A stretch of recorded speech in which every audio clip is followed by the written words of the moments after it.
दोस्तों, आज भारतीय संविधान से मैं एक क्वेश्चन आप लोगों को लेकर आया हूँ और एक क्वेश्चन में ही बहुत सारी बातें मैं आप लोगों को बताने का कोशिश कर रहा हूँ और इसे क्वेश्चन के माध्यम से कुछ बातों के परिभाषाओं को भी जानकारी कराएंगे। जैसे दिया है कि भारत के संविधान की प्रस्तावना में उल्लेखित शब्दों का सही क्रम क्या है। तो भारत के जो संविधान की प्रस्तावना है उसमें उल्लेखित शब्दों का सही क्रम, तो पहला जो उल्लेखित शब्द है उसका सही क्रम है न्याय। पहले नंबर पे न्याय, दूसरे नंबर पे स्वतंत्रता, तीसरे नंबर पे समानता और चौथे नंबर पे अखंडता।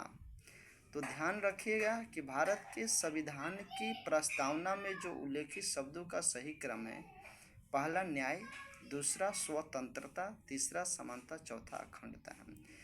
न्याय किसे कहते हैं इसके बारे में जानें।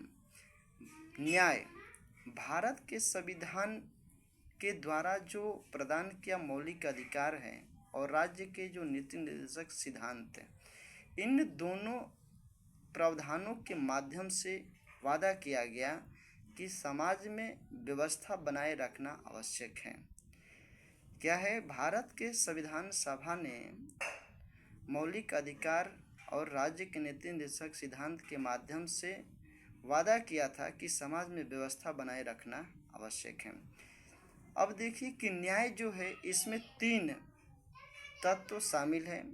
पहला है सामाजिक, दूसरा है आर्थिक, तीसरा है राजनीतिक। अब सामाजिक न्याय के बारे में जानेंगे।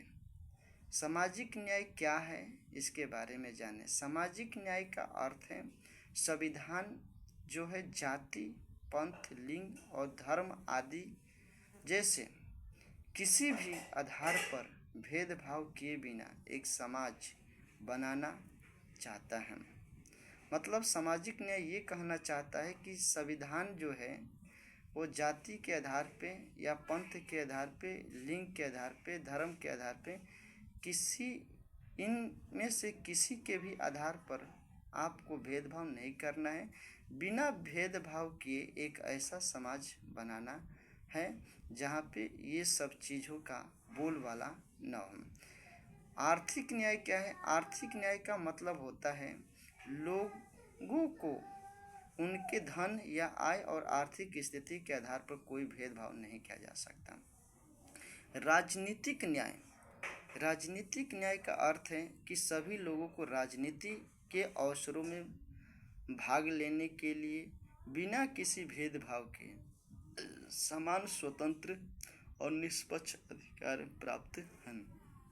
समानता का मतलब क्या है? समानता का अर्थ है कि समाज के किसी भी वर्ग के पास कोई विशेषाधिकार नहीं है और सभी लोगों ने बिना किसी भेदभाव के हर चीज़ के लिए समान अवसर दिए हैं।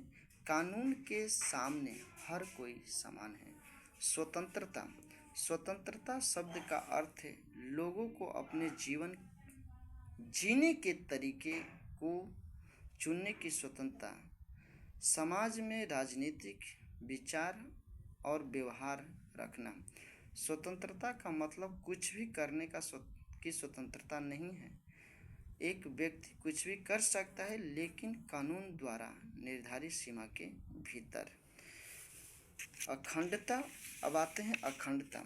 अखंडता शब्द का अर्थ है देश और सभी लोगों के साथ भाईचारे की भावना और भावनात्मक लगाव है।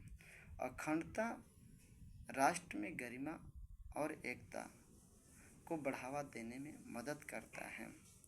तो आपने एक संविधान के प्रश्नों के जरिए बहुत सारे बातों को जाना।